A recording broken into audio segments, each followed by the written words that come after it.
Hello, good morning guys. આજના નવા બ્લોગમાં તમારું સ્વાગત છે. તો મેં બધા ફટાફટ કામ પતાયા અને આજે ટિફિનમાં બાળકોને ઢોકળા લઈ જવા હતા. મેં ઢોકળાની તૈયારી કરીને ઢોકળા બનાયા અને નાસ્તામાં દૂધીના મુઠિયા બનાવીને બાળકોને ખાવા આપી દીધા. ત્યાર પછી બંનેવે નાહી લીધું. નાહીને પછી પરી તૈયાર થઈ ગઈ અને પરી તૈયાર થઈ ત્યાં સુધી એને ક્રિશિવને પણ આજે તૈયાર કર્યો અને એને મદદ કરી. ત્યાર પછી મેં એનું માથું ઓર્યું અને આજે મારે બીજા કામ બાકી હતા કારણ કે ઉઠવામાં થોડું મોડું થઈ જાય છે.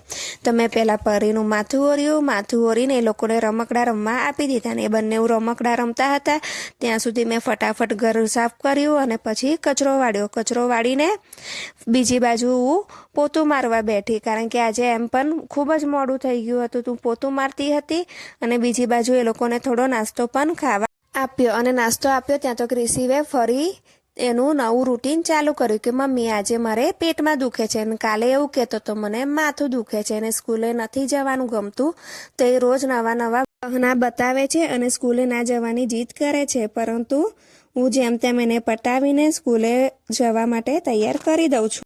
ત્યાં તો થોડી વારમાં કચરાવાળાની સીટી વાગી તો કચરો છોકરાઓને કહેતી હતી તમે નીચે જઈને નાખ્યા આવો. તો એ લોકોએ ના પાડી અને એમને એવું કીધું કે મમ્મી તમે કચરો નાખ્યા આવો અને અમે બંને જણ અહીંયા બેઠા બેઠા રમકડા રમીશું. તો બંને જણ નાસ્તો કરતા હતા ત્યાં સુધી હું ફટાફટ નીચે ગઈ. નીચે કચરો નાખીને ફરી પાછી ઉપર આવી અને ઉપર આવી તો એ બંને જણ રમત રમતા હતા. ત્યાર પછી સ્કૂલનો સમય થયો એટલે એ બંનેઓને મેં કહ્યું કે તમે બંને નીચે ઉતરો અને હું આવું છું. તો મેં પહેલાં પરીને મૂકી ત્યાર પછી હું ક્રિશિવને મૂકવા એના સ્કૂલે ગઈ. તો ક્રિશિવ આજે પણ કહેવા લાગ્યો મમ્મી તું મારા ઓટલા ઉપર જ બેસી રહેજે અને ઘરે ના જઈશ. તો મેં એને સારું કહ્યું. ત્યાર પછી છૂટી સ્કૂલ તો હું એને લઈને ઘરે આવી અને આજે ખૂબ જ ખુશ હતો કારણ કે આજે એને એકડો ગૂંટાયો હતો એટલે આજે ખૂબ જ મસ્તી કરતો હતો ને એના રમકડા મેં એવા જ મૂકી રાખ્યા હતા કે ઘરે આવીને રમશે અને આવીને પહેલાં જ એ રમકડા રમવા બેઠો. ત્યાર પછી મેં ચા બનાવી અને એને ગાંઠિયા ખાવા આપ્યા.